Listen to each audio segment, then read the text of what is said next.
The views and opinions expressed on this program are those of the participants and do not reflect the views of BronxNet or the program underwriters.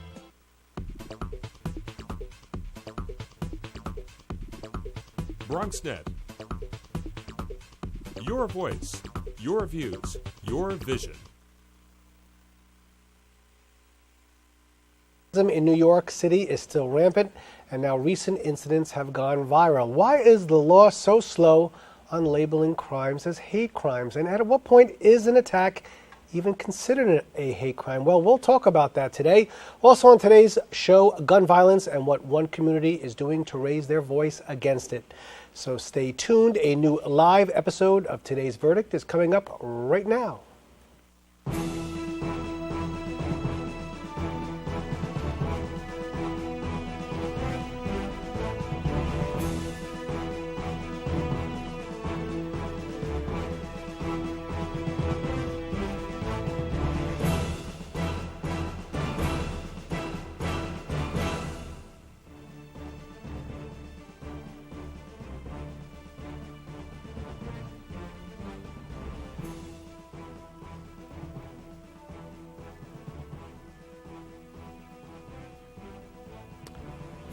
All right, well, hello and welcome to Today's Verdict, the show that gives you your legal rights and options.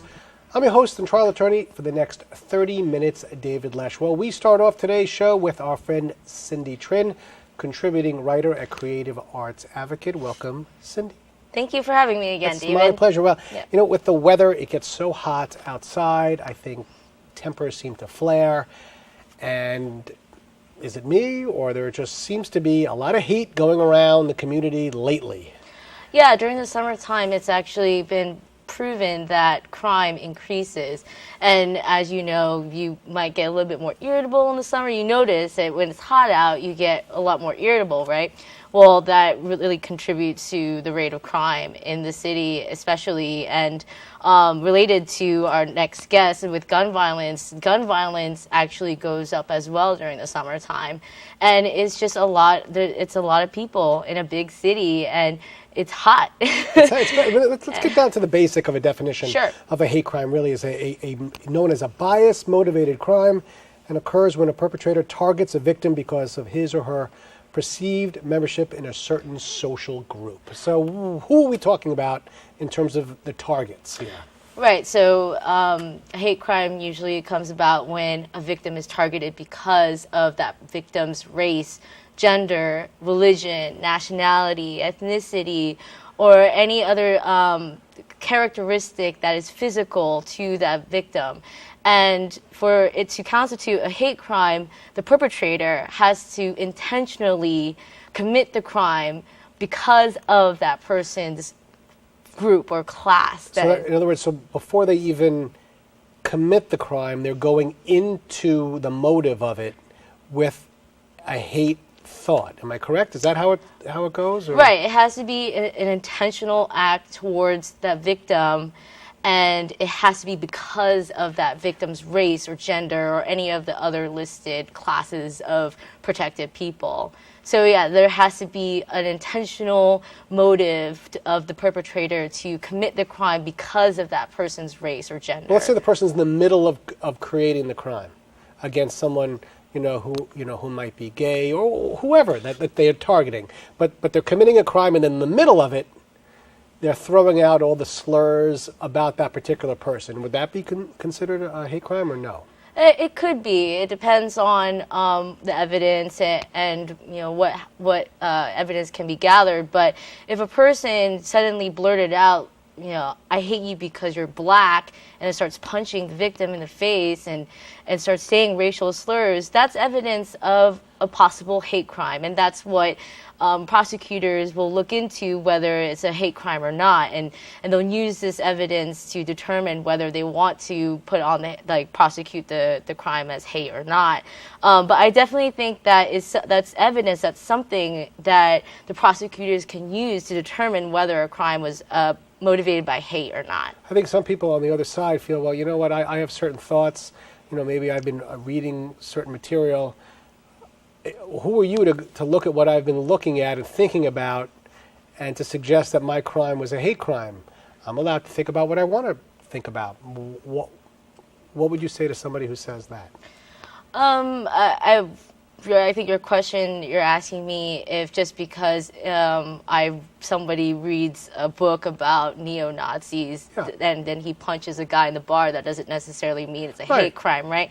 Yeah, and that's exactly right. If the perpetrator has just so happens to have a neo-Nazi book in his home, and then later that night he goes out to a bar and he punches a black man in the face, that's not necessarily a hate crime unless there's evidence that he punched the black man in the face because he's black and not necessarily because they got into some different kind of altercation. And that's why it's so hard to prove hate crimes, because not a lot of times when perpetrators commit these crimes, they're not saying it outright. They're kind of keeping it to themselves maybe. And they're acting out violently towards these people, but not saying it outright. And so it's very hard to prosecute a hate crime if there isn't clear evidence. Well, you're also looking at significant time added on to the initial crime, if it's a hate crime. If there's an assault, it's a certain amount of years or months or whatever it is. Yeah. But then you throw the hate crime in there, you got another couple of years there. So there's a lot riding on this. So I guess prosecutors have a fairly high bar to meet and able to show the. They definitely do. They definitely have a high bar to meet, and that's why the New York State Assembly, they've been really coming together to try to strengthen and make the rules a little bit more strict to prosecute hate crimes and get more awareness out there that this is still happening, especially in New York City. Well, who has it been happening to as of late? Yeah. Well, as of late, the LGBT community has been experiencing an increase in violence towards them. And it really has to do with the fact that there's a movement, a gay rights movement going on right now. And because they're out there in the community more and they're protesting, they're engaging in activism, that also stirs up the hate in a lot of people towards this particular group of people. And we see a lot more violence happening. Just last year, there was a brutal attack right outside Madison Square Garden where 2 gay guys were beaten right in the street in public. And the men who beat them up were screaming anti-gay slurs, and they were angry at these men, not because they did anything, but the pure fact that they're gay. So we're seeing a very large increase of violence towards gay people because there's a huge gay rights movement going on right now, and that ultimately means that there's going to be more hate as well. Well, I know in the past when societies are not doing particularly well from an economic point of view, money is tight, people are angry, losing their jobs, or they're very stressful. They tend to take out their frustrations on those who they think are weaker. Does that play into the hate crimes that you've been seeing as of late, or not really? I think that has something to do with it, maybe a factor. Definitely fear, I think, is a huge motivating factor behind hate. And I think what a lot of people fear, they turn that into anger because they don't know how to deal with their fear. And so they fear gay men because they're afraid that the gay guy is going to hit on them, or they fear black men because they think that they're gangsters and they're criminals. I think it all starts with a fear, and that fear becomes anger, and then we see violence and we see hate crimes because of that fear. And what we need to do is target that fear. We need to educate the public and get education programs early on, even in grade school. I think New York State Assembly is talking about instituting a lot of different programs in grade school to teach young kids about cultural diversity and tolerance and getting along with your peers and getting along with different races. And I think that's where it's going to be the most important place to start, is the young generation, to get them to learn tolerance in the beginning so that they don't have that fear and hate later on. Well, we have a lot more to talk to you about, Sure. So just don't go anywhere. But we have to take a quick break. But when we come back, more with Cindy Trin here on Today's Verdict.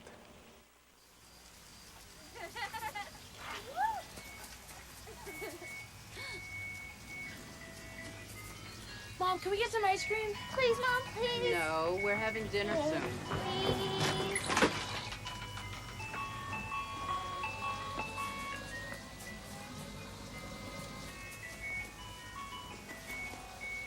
You don't have to be perfect to be a perfect parent. There are thousands of children in foster care who will take you just as you are. I grew up in the housing projects of Cleveland. I didn't even know that life could be any better than it was. Education for me has been a way to get away from the agony of what was normal life. I want to be able to impact the community, not just look back on where I came from, but to reach back to where I came from and pull some people up with me. My name is David, and I am your dividend.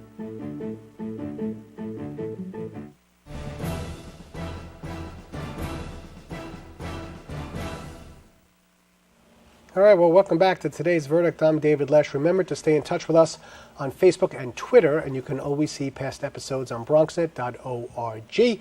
We're here on set with Cindy Trin. Cindy, the World Cup didn't go so well for the United States tonight. No, they lost. But there has been some talk of some hate speech during the World Cup. Tell me, what you have heard. Sure. Well, if you've been watching the games, you should see the banners on the outside of the field, and there's a hashtag that says "Say No to Racism," and that's FIFA's campaign to combat the racism that has been going on at the World Cup lately. We saw German fans dressed in blackface when they played Ghana, and we saw Australian fans get arrested for taunting black players, calling them little monkeys. And we're seeing a lot. We saw a neo-Nazi run out into the field during the Germany-Ghana game. We're seeing a lot of racist acts towards black people, and particularly. But what's interesting is that it really sheds to light that racism is an international problem. It's not just a domestic problem. We in America think we have so many racial problems because we have so many different races here, and it's true, we do have a lot of racial problems here, but it happens in other countries as well.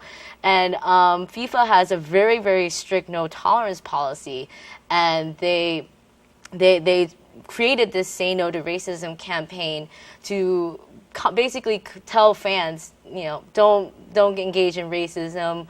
We're here to all enjoy the games. There's countries of all different backgrounds at the World Cup. There's Europeans, South Americans, Africans, and of course the United States. There's people of all different backgrounds at the World Cup, and FIFA has really come out with some strict rules saying that if you... What kind of... Give me an example. Sure. They basically said that if a team or a team's fan base is found to be engaging in racist activities, then they could be suspended or even expelled from the games, or even terminated, fined. They could even institute rules that won't allow the country's fans to actually attend the games. So if Germany continues to show up in blackface, then FIFA can basically ban all German fans from the stadium. Exactly. And this is fairly new, yeah. I'm sure in the past this has gone on. Oh yeah, it's happened a lot. Even Italy's star, Balotelli, he's the black Italian star, and he even has a lot of, he's been subjected to a lot of racism. And one time a player was out in the field, and some people threw bananas out at him, and he took it with a grain of salt. He took the banana, he ate it, and then he just kept on playing. Right. And then later he posted, we're all monkeys, basically. So there's a lot of resistance going on to the racism, and people are taking it with a grain of salt, and they're using it to shed light on a bigger issue. And I think the Say No to Racism campaign that FIFA is getting behind, I think that's a good way to really shed light on what's going on in the world today. Are any of the other countries themselves doing anything to prevent, hate crimes in their own community? I know France always has a ton going on there, and some of the other countries, it always seems like there's, there are those being targeted. Yeah. Do we know if they're catching up to the United States, or does it look like It's the same old story, right? I think right now it's the same old story until we hear more about what these countries are doing. And I was really surprised to see those German fans show up in blackface and nothing happened to them. Like, why isn't Germany going in and taking these fans out of the stadium? Like, this is a bad representation of their country. So I'm not sure what other countries are doing, but I certainly feel that they need to crack down on their citizens. Let's get back to our country in terms of, I know you had mentioned, schools and teaching our youth. What else are we doing? Are we making stricter penalties for those who violated hate crime statutes? What else are we doing, really? Yeah, so I'm glad you mentioned that.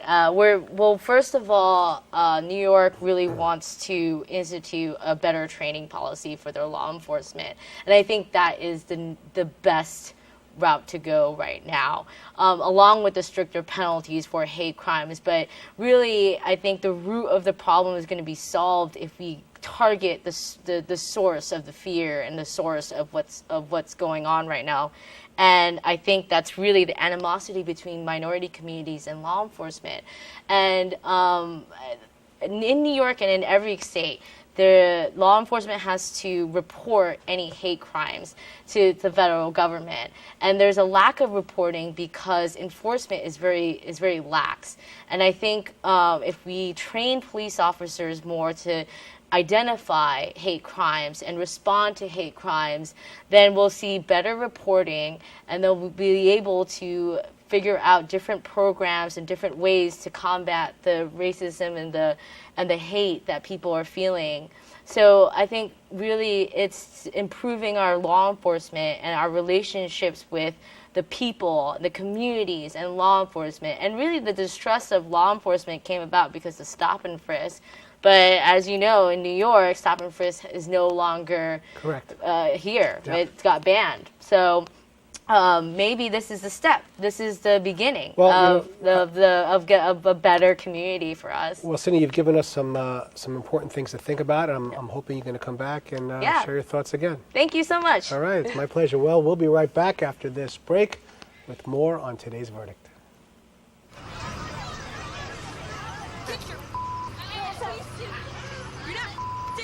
Yes, I am.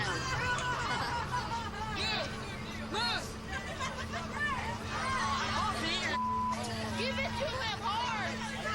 No. Every day, kids witness bullying. Why stab me with it? No. They want to help, Ow. but don't know how.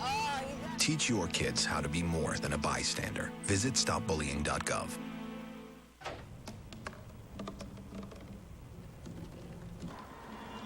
Everybody has a dream.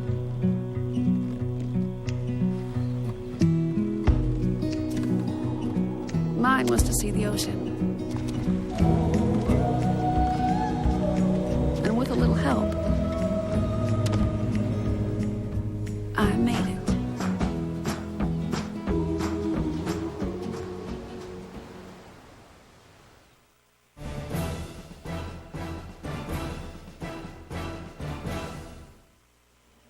Welcome back. Gun violence is on the rise in America. You don't have to look much further than the local news. Well, 21 people were shot in New York City this past weekend, and one group is reaching out to take a stand against gun violence. We have on the phone Clark Pena. Clark, can you hear me?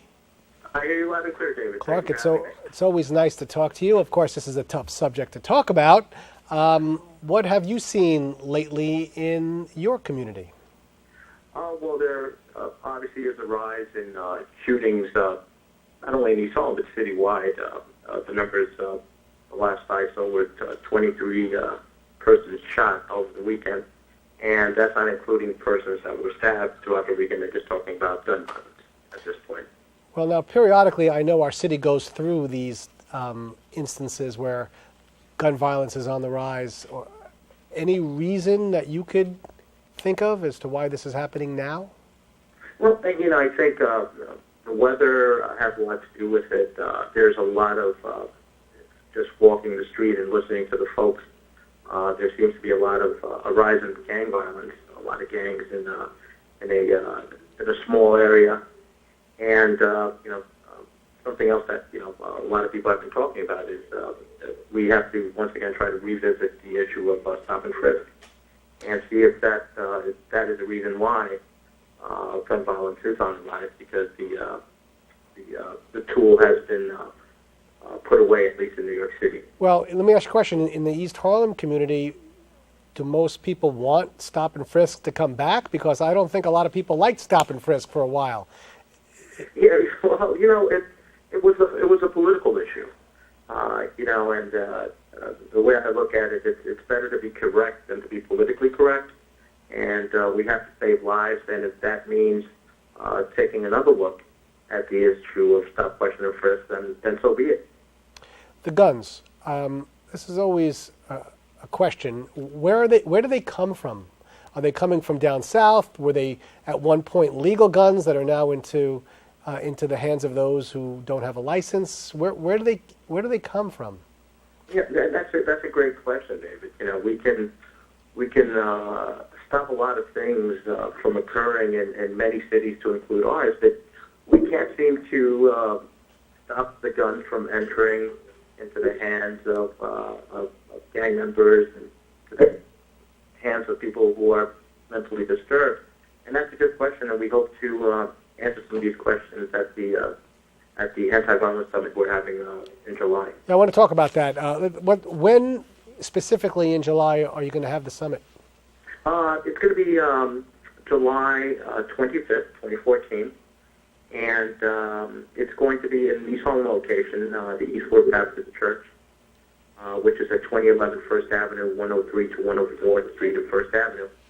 And it's going to be from 11 a.m. to 5, and we hope to hopefully have a sit-down with a lot of folks from the clergy, from the business, from the law enforcement, and political arena, and then see if we can get some of these answers, some of these questions answered, and once again, all in the name of saving lives. Well, is it a debate format, or do you just have different people coming up to the microphone to discuss what they think they should do to fix the problem? How is it going to be monitored? Well, we're going to have different panels. I'll give you an example. One panel will be law enforcement professionals who will discuss the issue at hand of the rise in gun violence. And with them, obviously, we're going to see if we revisit the stop, question, and frisk aspect. Then we're going to have another panel of crime victims that have suffered due to guns and knives and the criminal element. At the end of the day, what we want to do is we want to walk out there with solutions. We're going to make a big sign at the entrance, for the entrance. Leave your egos at the door, because we're going to have people from all different areas. We want everyone just to come in there with a clear mind, no titles. Let's find solutions to these problems, and let's save lives. We had Cindy Trin on set earlier discussing hate crimes throughout the city. Do you find a connection to the increase in gun violence with the increase with respect to hate crimes throughout the city? I think it all goes hand in hand, David. I also feel that if you look at some of these shootings, a lot of these folks have been released from prison and have prior mental illness. I think that's something else that has to be examined. When these individuals are incarcerated, how are the issue of mental illness being addressed? Eventually, they're coming back to the streets. So we have to make sure that that issue is also addressed. So we're going to look at all that. We're going to have psychiatrists also sitting on the panel to discuss those issues, and it should be a good event, a worthwhile event. Let me ask you a question. Your thoughts, though, in terms of who seems to be the most responsible for the increase in the gun violence? Is it the stop and frisk? Is it that just the guns are coming up? Is it the mental facilities are not treating their patients? If you had to pick one, what do you think is the primary reason for the increase? David, I wouldn't be able to pick one. I think everyone has some part of the blame. We have the church community, the clergy community that can do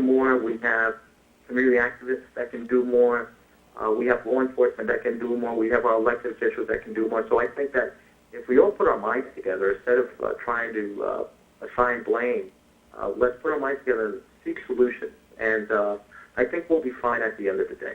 Well, let's talk about some of the politicians that you've been dealing with. Who seems to be doing the most to try and get the guns off the street?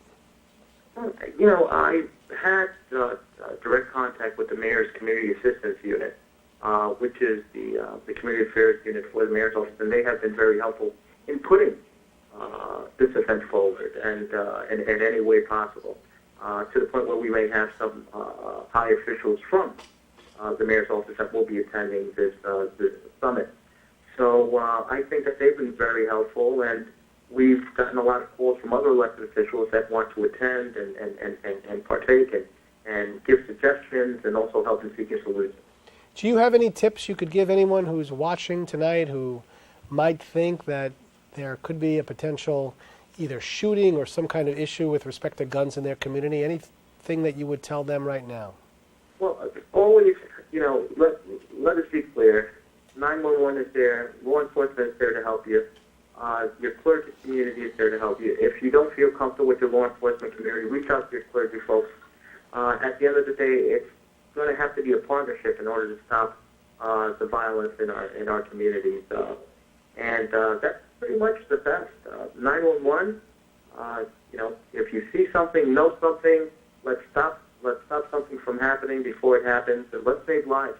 And, you know, we're losing too many people out there. Clark, before I let you go, I always want to ask you how the community is doing in East Harlem with respect to the aftermath of the Harlem explosion. What's been going on there?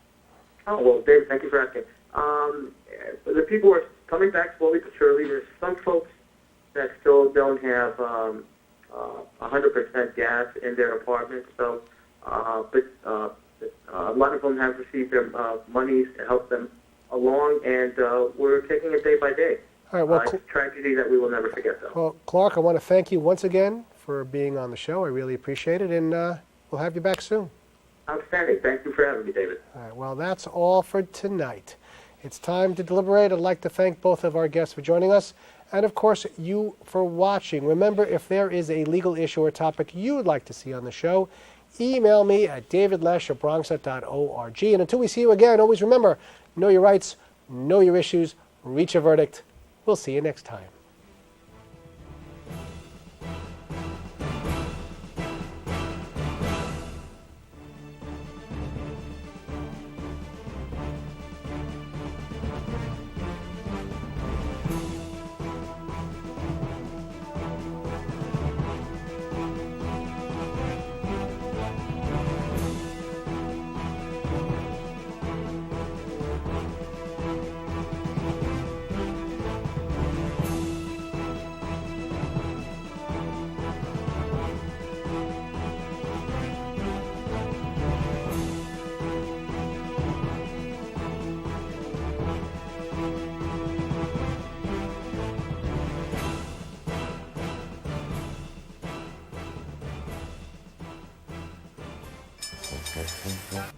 Jimmy can't sing, and Tommy can't dance, so we're gonna put some ants in their pants. Aww. Kids will spend 22 minutes watching us, the super duper party troopers, singing about ants in their pants. Isn't that funny? Ants in their pants, they've got ants in their pants, they've got ants in their pants. Brushing for 2 minutes now can save your child from severe tooth pain later.